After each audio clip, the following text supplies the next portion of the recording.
Alô, gente, estamos em outubro. Outubro é o mês do Halloween. Nossa, que medo. Eu sou o Cowboy Taibani, o cowboy digital, e hoje eu vou contar pra vocês sobre uma caixa que rouba criança.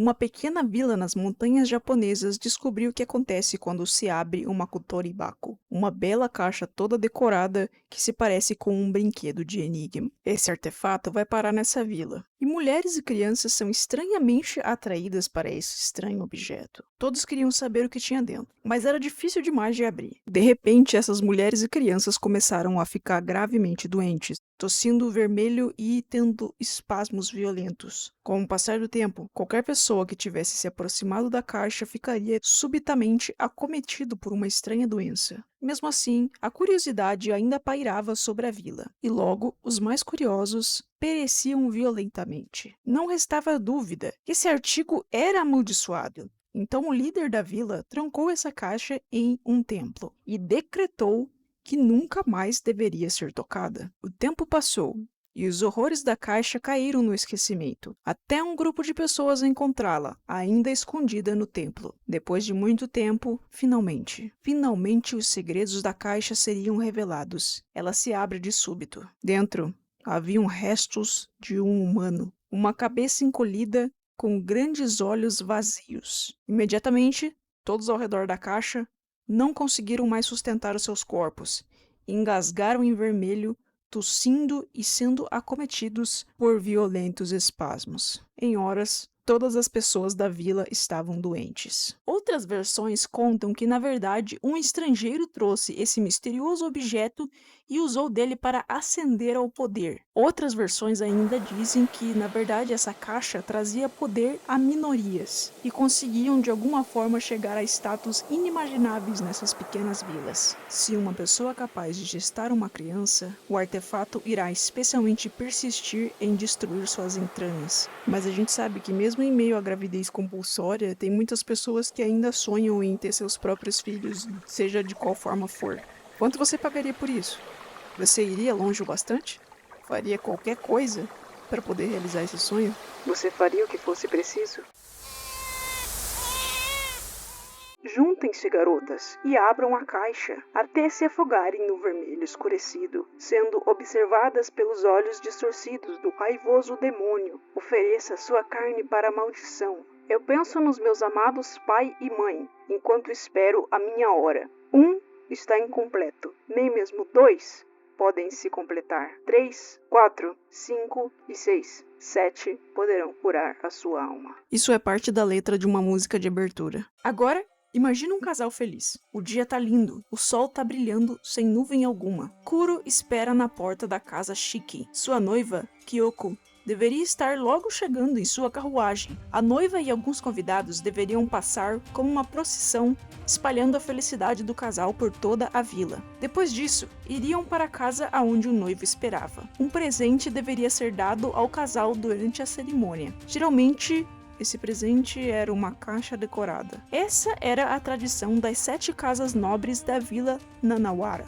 Esse não era qualquer casal, era um dos mais observados da região, que tinha feito o povo da vila passar a gostar deles. Até mesmo o noivo Kuro, um homem frio com uma vibe meio assombrosa, ele é, na verdade, assassino da família Yasaka, simplesmente o melhor no seu ramo. E ele se encaixa perfeitamente no arquétipo de homem frio acostumado a fazer um trabalho horrível que o deixou insensível a emoções humanas. A família da noiva precisa de um herdeiro, portanto, um casamento foi arranjado. E, estranhamente, o coração gelado e distante de Kuro se deu a oportunidade. Ele realmente gostava da garota. Enfim, enquanto Kuro espera, o sogrão vem lembrar ele sutilmente sobre o maior objetivo dessa união, um herdeiro para a família Shiki, algo que ele mesmo não pôde fazer. Kyoko é filha única.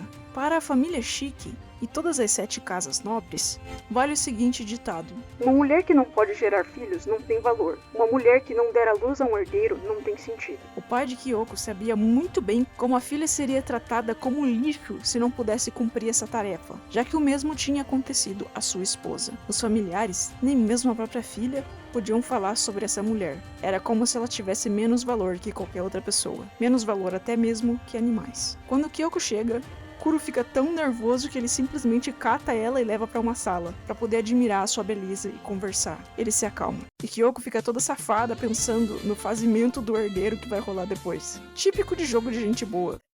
Isso é um jogo de gente boa, que tá disponível na Steam, mas é muito caro. Enfim, logo a cerimônia começa. Representantes da família da Kyoko chegam para prestigiar o evento, e em dado momento chega a hora da cerimônia do presente. A noiva tremia um pouco conforme pegava a caixa de madeira de Kiri. Para completar a cerimônia, ela tinha que, graciosamente, entregar essa caixa ao seu noivo, tornando eles marido e esposa, com boa saúde e abençoados com uma criança. Conforme ela se vira para o Kuro, fica corada, pensando no futuro, e o noivo sente seu coração acelerando. Notando o nervosismo, Kyoko diz pra ele que tudo ficará bem. Eles trocam votos sobre como sempre estarão lá, um para o outro. Finalmente, Kyoko sorri e retira o presente da caixa de madeira. Era outra caixa, lindamente decorada e bem grande. Algo chama a atenção de Kuro. Parecia antiga, usada até. Que tipo de presente de casamento é esse? De repente, algo escuro de aparência pegajosa começa a pingar por entre os veios da caixa. O primeiro instinto de Kuro é tirar isso de perto da sua linda noiva. Mas algo o segura no lugar. Antes que a Kyoko consiga oferecer a caixa ao noivo, sua voz amolece. A caixa pesa em seus braços e cai no chão. Kyoko sente vermelho preenchendo a sua boca e escorrendo vagarosamente. Ela começa a engasgar nisso e cai no chão. Seus olhos se estanham, ilustrando seu choque não dito. Ela olha para suas mãos manchadas de vermelho profundo em puro terror, enquanto aquilo continuava saindo, borbulhando em sua boca. A expressão dela se contorcia de dor, enquanto todos à sua volta estavam condenados a apenas assistir o seu sofrimento. Kuro começa a sentir um desconforto. Seus órgãos estavam sendo remexidos por dentro. Sentia que as suas tripas podiam se romper a qualquer momento. Kyoko uivava de dor. Ela emitia um som grotesco de carne sendo macerada em pedaços. Kuro nota que os outros presentes na sala, a família dela, estavam todos desmaiados. Em meio ao choro e espasmos de dor, Kyoko pede por clemência. Pede para que alguém feche essa caixa. Kuro repara que o líquido escuro ainda fluía do artefato, e vários bebês recém-nascidos tomavam forma ao redor de Kyoko. Por fim, o som de carne dilacerada ecoa por seu abdômen. Ela já não aguentava mais dor, e mesmo sem mais resposta, seu corpo ainda tremia violentamente. Kuro olha ao redor e nota que a mesma substância da caixa vazava por entre as tábuas de madeira do chão. Mesmo com ele fazendo um esforço homérico, não conseguiu salvar ninguém. Ele e Kyoko foram os únicos sobreviventes. Então eles armam um plano de vingança. Se lembram da poesia do começo? 7. Eles precisam de 7.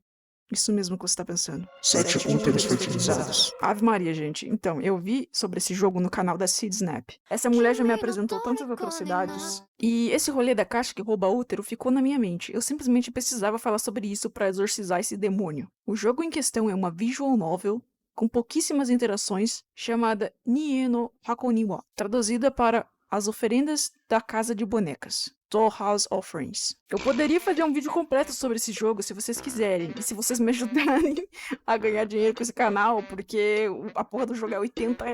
R$80 pra ler, mano, eu nem gosto de ler. Mas eu tô falando como se fosse muito caro, porém, se você for olhar a qualidade dessa obra, ele vale a pena pra caralho.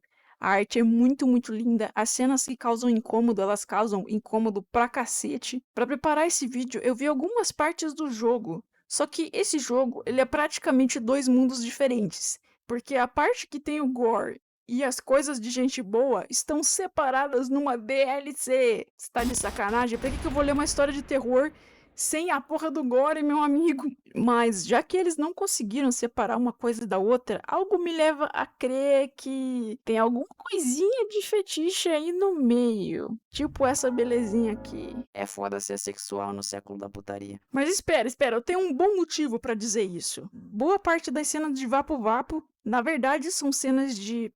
os 7 artefatos que o nosso herói tem que coletar para entregar para a caixa precisam estar fertilizados. E ele não vai pedir por favor, não. Resolveu o assunto com as próprias mãos. Em algumas reviews é possível notar o povo reclamando que jogar só a parte safe deixa a história mais difícil de entender e cheia de buracos. Eu vou reforçar de novo que esse jogo é muito lindo, bem feito, longo, bonito, o texto é bem escrito, as atuações de voz são muito boas, mesmo que a voz da Kyoko seja um pouco minhenta demais pra mim. Enfim, é por sua conta e risco. Tô certeza que esse jogo vai mexer com a sua cabeça. De um jeito diferente de Euforia. Euforia parece um exagero sádico perto desse. Tipo, ele parece quase pastelão de tão exagerado. Porque esse jogo aqui, ele apela muito mais pro seu psicológico. Digamos que Euforia seria tipo Serbian Film, que apela mais pro valor de choque. Tá certo que Euforia tem muito mais história do que Serbian Film, mas Nie no Hakoniwa tem um peso mais parecido com Soft and Quiet, que é um filme que te dá vários socos na sua cara, sutilmente, de forma elegante. Isso falando da história, né? Eu não vi nenhuma cena de gore, nem de não safe for work, pra dizer como essas partes são. Mas pelo relato da Cid, parece que elas são pesadas pra caralho mesmo. Até porque o protagonista de Euforia e o protagonista de Nie no Hakoniwa têm uma coisa em comum. Me digam se vocês acham que a minha comparação foi válida, tá? Eu admito que se tivesse uma versão só com gore, sem as cenas de blá blá blá blá, ou com elas censuradas ou cortadas, sei lá, eu julgaria pra caralho. Vocês sabem que eu tenho uma tendência a atentar contra a minha sanidade, então talvez eu jogue. Agora, voltando para minha pesquisa principal, a Kotoribako, e ela então é uma caixa que rouba úteros. Esse conceito todo de roubar útero me lembra o joguinho da Puppet Combo chamado Blood Wash, que tem o tal do Womb Reaper, que é o rasgador de útero. Só mencionando mesmo. Eu acho a Puppet Combo muito foda, e eu me lembro de ter assistido quase todos os jogos dele pelo Alonso. O que popularizou esse artefato foi uma creepypasta do Chu-chan, ou Tu-chan, sei lá. Então não se tem muita certeza se essa história foi toda fabricada como a do Slenderman, ou se ela tem algum fundo de verdade enraizado no folclore japonês. Enfim, eu consegui achar a tradução da creepypasta original em inglês, e agora eu vou dar uma lida e uma resumida pra vocês, como sempre. Eu sou o tipo de cara que gosta de olhar uns blogs no tempo livre. Eu não tenho muita habilidade com fantasmas, mas eu achei que seria interessante escrever sobre isso pra vocês. Relatar algo que aconteceu comigo no mês passado. O protagonista dessa história, na verdade, é um meu amigo que tem fortes habilidades pra sentir o sobrenatural. Nós somos amigos desde o tempo de escola. Frequentemente saímos juntos, mesmo que a gente já esteja beirando os 30 anos. Gatilho isso aí pra mim. Sério. A família dele trabalha num grande santuário shintoísta, que era perto da minha casa. Um dia nós decidimos marcar de sair, como sempre, mas a gente ia se encontrar antes na minha casa. O meu amigo e a sua namorada chegaram, e a gente jogou videogame enquanto esperava uma outra garota chegar. Eu vou chamar o meu amigo do templo de M, a namorada dele de K e a garota atrasada de S. E eu mesmo vou ser referido como A. Enquanto jogávamos, a S ligou. Desculpa, eu vou me atrasar. Eu acho que a gente achou algo interessante aqui no barracão e tô embalando pra levar. Você é bom com puzzles, né? Eu vou levar algo interessante, então já chego aí. Depois de uns 40 minutos, S chega. Então, bem na hora que ela estaciona, M diz: Não, nem fodendo. Não pode ser. Não pode ser. O que eu faço? Meu pai saiu hoje. Perguntei a ele se tinha visto alguma coisa, e ele respondeu: Não é isso, Isso não é bom, cara. Se você tá tirando, porra. M podia ver fantasmas, mas ele realmente não falava muito sobre isso, nem sobre seu trabalho. Mas de vez em quando ele tremia daquele jeito, e todos sabiam que era. Quando S entrou, o rosto de M empalideceu. O que você trouxe? Me mostra. Tá tentando me dizer que eu trouxe alguma coisa perigosa? O barracão vai ser destruído semana que vem e a gente achou isso aqui enquanto tava limpando. S mostra uma caixa de madeira. Era um cubo de uns 20 centímetros. E era feito com pequenos pedaços de madeira, como se fossem peças de Tetris. Não encosta nisso! Por um momento, M saiu. Ele foi até o banheiro. Pudemos ouvir ele vomitando. Hal seguiu para tentar acalmá-lo. Quando eles voltaram do banheiro, M estava numa ligação. Pai, é um Kotoribako. Minha amiga trouxe uma Kotoribako. Eu tô com medo, eu não sou vovô, eu não consigo fazer isso. M começa a chorar. S tinha trazido algo tão assustador que fez um adulto chorar no telefone pedindo ajuda pro pai. Sim, não tá. Tudo que eu consigo ver é a caixa. Parece que tava, mas agora não tá. Sim, tem algo lá na barriga da minha amiga. Eu acho que é do formato de um chipô, né? Tem um triângulo dentro. É um chipô, sem dúvida. Já disse que não sei. Eu não consigo. Eles falaram em muitos termos técnicos, que eu não consegui entender. Apenas Kotoribako e chipô. Tá, eu vou fazer. Se der errado, eu vou ter que purificar. Tô contando com você, hein? E ele desligou. Ficou com o olhar estanhado por um momento. Seu peito tremia de choro. Ele se sentou no chão e então disse: Beleza, vamos. Ele parecia pronto para fazer o que quer que ele fosse fazer. Amy me disse. Me dá um estilete ou uma faca. E eu perguntei o que ele ia fazer. Eu não vou matar ninguém. Eu preciso limpar a S. S, olha pra mim. Provavelmente não vai adiantar nada eu te falar pra não ficar com medo. Mas não fica. E vocês dois aí, precisam ser fortes também. Não é nada pra se ter medo. Eu não vou perder. Eu não tenho medo. Eu vou conseguir. Só assiste, porra. Amy gritou tentando espantar os seus próprios medos. S tava com cara de choro. Ela tava morrendo de medo. Eu e a K também. Na verdade, eu tava quase mijando nas calças. S disse que faria o seu melhor. Nenhum de nós tinha ideia do que ia acontecer. Amy pediu a faca novamente e eu entreguei a ele com as mãos tremendo. Então, Amy me pediu para beliscar sua coxa, o mais forte que eu conseguisse. Enquanto eu fazia isso, ele fez um corte no seu dedo e na palma da mão com uma faca. Provavelmente, o beliscão era para tentar distrair da dor. De repente, ele pede para que S abra a boca e enfie o dedo na boca dela, para que ela beba. S, bebe isso. Mesmo que seja ruim, só bebe isso, tá? S parecia dissociada. Ela não disse nada. Enquanto Amy começou a entoar um tipo de reza ou encanto, repetindo umas 5 ou 6 vezes. Parecia mais uma poesia, na verdade. Quando Amy tirou o dedo da boca da garota, ela instantaneamente vomitou, algo coberto de vermelho. Boa, saiu. Boa. Você vai ficar bem, tá? E agora? Amy colocou a mão sobre a caixa e começa a cantar de novo, mas... Não tá dando certo. Eu devia fazer isso direito. Amy parecia que tava prestes a chorar novamente. Ele me pede pra ligar pro seu pai, e eu fiz isso. Então segurei o telefone perto da sua orelha. Pai, foi mal, eu esqueci. Você pode fazer um encanto comigo? Eles cantam novamente mais umas 4 ou 5 vezes. Pareciam recitar um poema, bem lentamente, como se fossem instruções. E finalmente ele disse: Tá feito. Terminamos. Tá tudo acabado. Amy começa a chorar. A K tenta consolá-lo, mas ele chorou por uns 20 minutos. Todos nós acabamos chorando, mas todo esse tempo, Amy teve certeza de que nenhum de nós teria contato com a caixa. Quando tudo se acalmou, Amy perguntou se eu tinha uma toalha ou algo assim para que ele pudesse amarrar a caixa em sua mão. E assim foi feito. Ninguém tinha clima para mais nada, então eu levei ele para casa. 8 dias depois, Amy tirou um dia de folga e eu o encontrei pra gente falar sobre o que aconteceu. Vamos ver.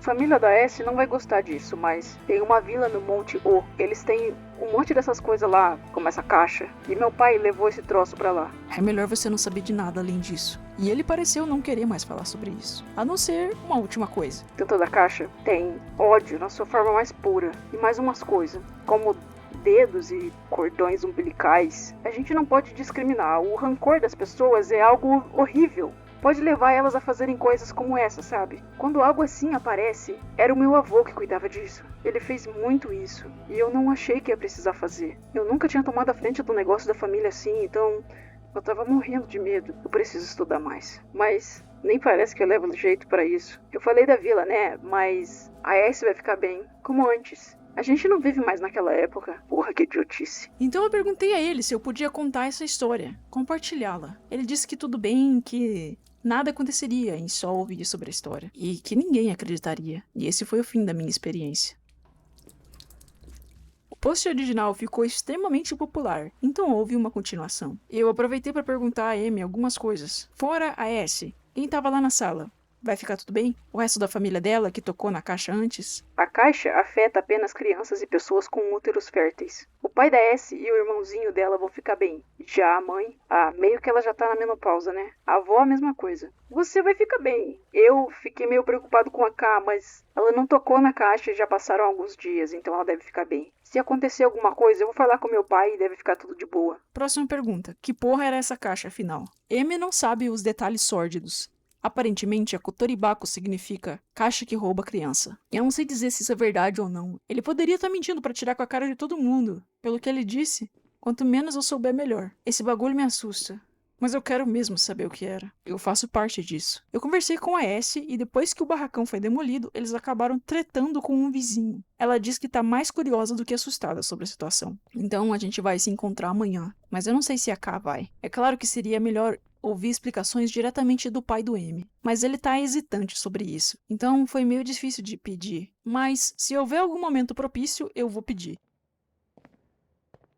Logicamente, depois disso teve mais um post. O cabra fez render as coisas. Depois que eu terminar essa última parte, eu vou dar minha opinião sobre essa creepypasta. O cara explica o contexto de que eles vão se encontrar na casa da S e que eles tiveram uma conversa muito longa. Eles falaram por tipo mais 5 horas. E ele vai abster alguns detalhes, mesmo o texto sendo bem longo. Estavam presentes os 4 de antes, o pai da S, a mãe da S e a sua avó. E eles vão falar com o vizinho, que se chama J. 2 dias depois do que rolou com a caixa, a equipe de demolição veio destruir o barracão. Quando eles se aproximaram, J foi falar com o pai da S. Ele vinha protestar sobre essa demolição. S acaba ouvindo ele mencionar sobre uma caixa, então resolve perguntar pro velho. Ela ainda não tinha contado pra família o ocorrido do outro dia. Ela pergunta se o motivo da gritaria era por causa da caixa. J fica bem surpreso, em pânico. Ele pergunta se ela tinha achado a caixa e o que fez com ela. E pergunta se ela estava bem. S conta o que aconteceu e J pede desculpas, dizendo que ele era o culpado. Ele disse que tinha que contar algo pra ela e a família, então foi embora. Por isso, a S achou que seria bom contar pra geral de uma vez só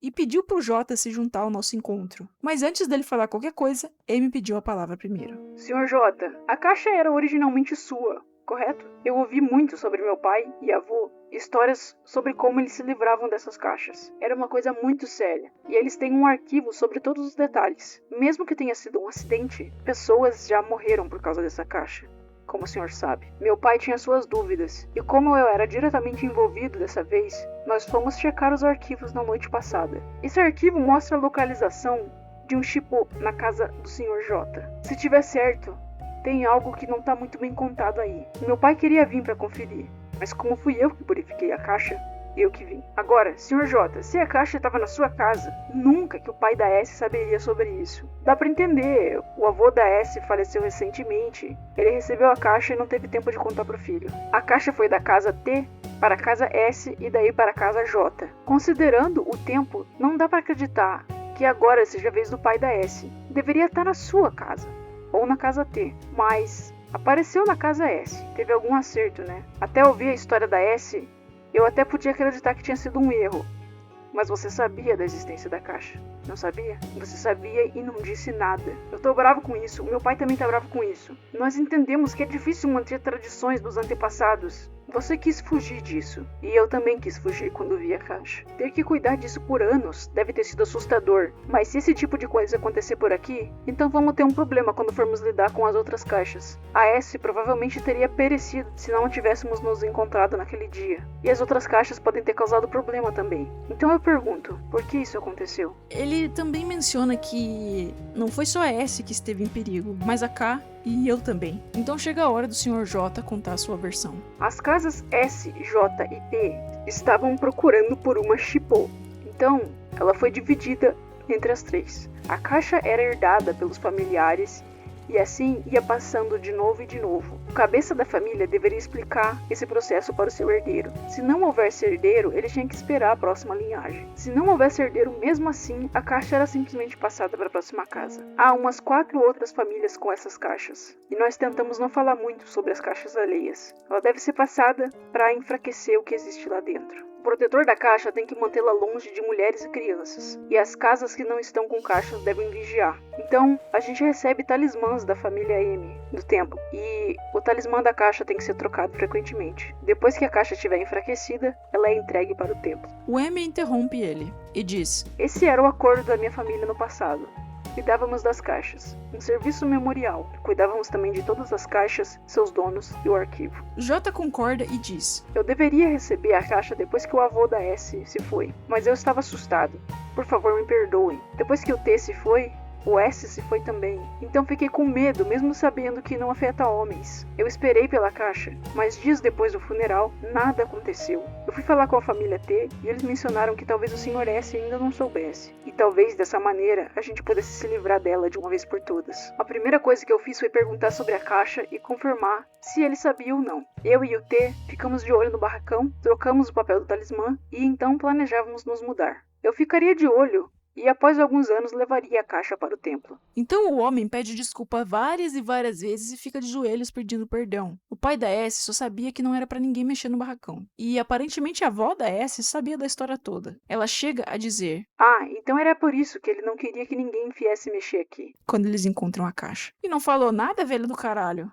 Ô, Shiba-chan, Amy toma a palavra novamente. Entendo, foi isso que aconteceu então. Mesmo que você não tenha pego a caixa, você devia monitorá-la. E mesmo no fim, você não conseguiu escapar disso. Você tem que cuidar dela por mais quantos anos? Uns 19? Mesmo assim, se você tivesse pego ela, no final eu ia ter que purificar ela mesmo. O pai, a mãe, a avó e a S. Essa história provavelmente não faz muito sentido. Vocês provavelmente não tinham ideia do que estava acontecendo. Mas essa é a verdade. E vocês provavelmente acham que é estúpida. Mas é a verdade. Eu gostaria que não ficassem com raiva do Sr. J, considerando que ele sabe o que há dentro da caixa. É claro que ele ia querer fugir, mas a caixa já não tá mais aqui. Então tudo bem. Por favor, perdoem o Sr. J e tratem essa história como só uma história. Eu quero que o perdoem. O Sr. J tinha a cabeça baixa. Ele estava realmente digno de pena. Além disso, vocês provavelmente querem saber o que tem na caixa. Eu não sei de todos os detalhes, mas eu vou contar o que puder. A caixa já foi finalizada, então não terá problema. Mas ainda há 2 restantes. E provavelmente eu vou ter que cuidar disso alguma hora. A caixa se chama Kotoribaku, caixa que rouba crianças. Foi criada na segunda metade dos anos 1860 até o início dos anos 80 e era preenchida de corpos de crianças que foram liquidadas por seus pais. No passado, essa vila foi um local terrível de discriminação e perseguição. Tão terrível que geralmente eliminava crianças. A Vila Yoshida estava sob o controle da família Yoshida, e eles eram especialmente maldosos. Quando os provedores queriam filhos, eles tinham os filhos, e daí ficava terrivelmente difícil demais cuidar. Então eles davam um fim nisso. Vocês devem saber sobre a revolta da Ilha Oki na segunda metade de 1860, né? Levaram praticamente 1 ano para reprimir a revolta, mas uma pessoa envolvida escapou. Seu nome era O. Essa parte foi escrita de um jeito muito confuso, então eu vou resumir fora da leitura de personagem. O O estava em maus lençóis e os vilarejeiros acabaram pensando em dar cabo dele. Lembrando que ele veio de uma das ilhas para o continente, né? Norte do continente. Porque eles estavam pensando em dar cabo nele porque eles pensaram que poderiam arrumar mais problema tendo ele ali por perto, com a família que controlava a ilha, os Yoshida. Porém, ele oferece um acordo. Se eles o ajudassem, eles receberiam uma arma em troca.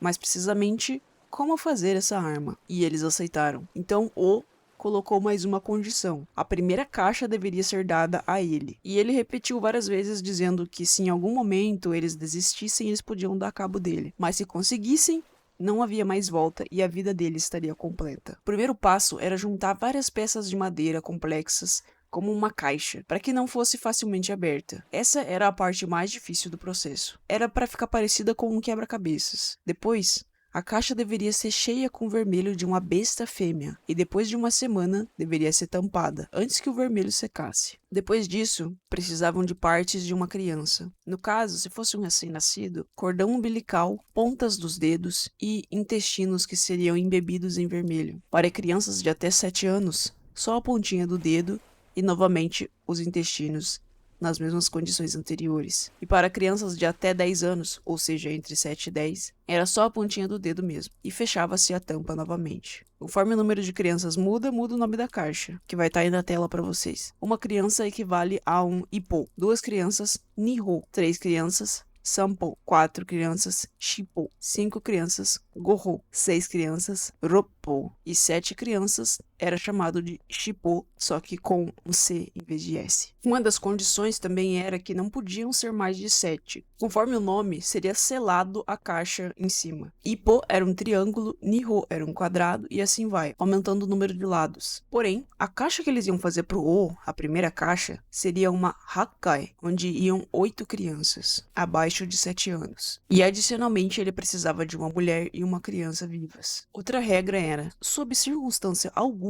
eles deveriam fazer outra caixa Hakkai, depois que entregassem uma para ele, né? A vila concordou com essa tarefa grotesca. Estavam sob circunstâncias péssimas naquela aterrorizante perseguição, a ponto de cogitarem fazer isso com suas próprias crianças, só para terem uma arma. E finalmente, a Hakkai foi finalizada. O demonstrou o efeito da caixa na mulher e na criança adicional que ele pediu. O A, que é a pessoa que está contando essa história no Chu-chan, ou Ni-chan, disse que o pessoal que estava ouvindo o M contar conhecia o nome dessa mulher e dessa criança, e também o nome das 8 vítimas usadas para fazer a caixa, mas que ele não ia compartilhar isso no texto. A caixa possuiu e mandou de Vasco a mulher e a criança na demonstração, de forma extremamente dolorosa. Seus órgãos foram rasgados só por estarem perto da caixa. A vila então estava certa da eficiência do seu artefato e construíram a própria Shippo, uma caixa com 7, a caixa que o M purificou na história. Em 2 semanas, a vila tinha levado 17 crianças e uma mulher. Então, eles entregaram a caixa Shippo que tinham acabado de fazer para o líder da família Yoshida,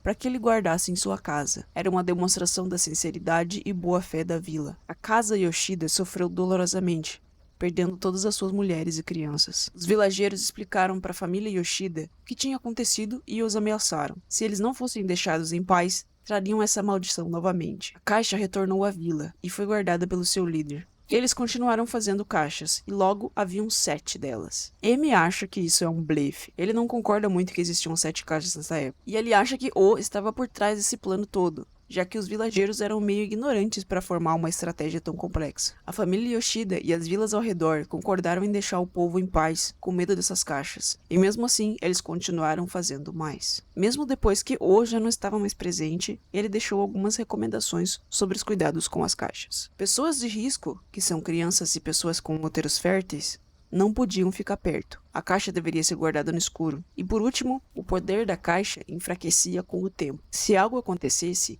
tipo elas saírem do controle e tal, a caixa deveria ser levada a um templo da família O. Não podia ser qualquer templo. A vila continuou fazendo essas caixas por mais 13 anos, e começaram a usar essas caixas como um pretexto para selecionar crianças. Foram feitas 16 caixas ao mesmo tempo. 6 Ippo, 2 Niho, 5 Goho e 3 Shippo. 56 crianças foram levadas nesse processo. E havia também registros de caixas que falharam. Então o número era bem impreciso. No ano de número 13, após o começo de todo esse rolê, ocorreu um acidente. Um garotinho de 11 anos entrou no lugar onde as caixas eram mantidas e roubou uma, a Shippo, que tinha acabado de ser criada. Ele achava que tinha encontrado um brinquedo novo e interessante. E em um dia, todas as mulheres e crianças da família dessa criança tinham ido de vala. Pela primeira vez, a vila sentiu medo real da sua criação, seu verdadeiro poder. E como tudo que a gente acaba fazendo volta pra gente. Então eles decidiram dar um jeito nas caixas. Vocês sabem o que rolou daí. 5 representantes vieram falar com a minha família e pediram para que a gente se livrasse delas. Só que elas estavam fortes demais. Então primeiro tinham que ser enfraquecidas. O jeito foi o que o Sr. J já explicou. Depois que o número certo de anos tivesse passado, as caixas seriam levadas para o templo. Dependendo do qual forte a caixa fosse, podiam ser tipo 110 anos. No caso das Shippos, eram 140 anos. E havia uma regra. O responsável pela caixa simplesmente não podia fugir disso. As caixas foram divididas em grupos, e cada grupo escolheu uma pessoa para representar e entregar a caixa depois que os anos passassem. Então informaram a nossa família no templo quem tinha cada caixa, e depois disso, o informante que trouxe essa informação, ele ia de vala. Dessa forma, os grupos não saberiam quem tinha as caixas, quantos anos precisavam se passar. Era proibido falar sobre as demais caixas. O peso da tarefa deveria permanecer em apenas uma pessoa, até que fosse herdado. Meu avô lidou com a maioria das caixas, todas menos essa Shippo, devido ao longo tempo que precisava. Essa tarefa cairia na minha geração. Então o A volta a ser narrador do texto. Eu honestamente pensei muito se eu deveria publicar isso ou não. É claramente um tabu e algo que as pessoas da vila não querem que forasteiros saibam. Mas M disse que havia 2 caixas restantes, 2 Shippo, e ele vai acabar tendo que lidar com elas. Então eu peço que se alguém tiver qualquer informação sobre a Shippo, que entre em contato comigo. Seus dados serão protegidos.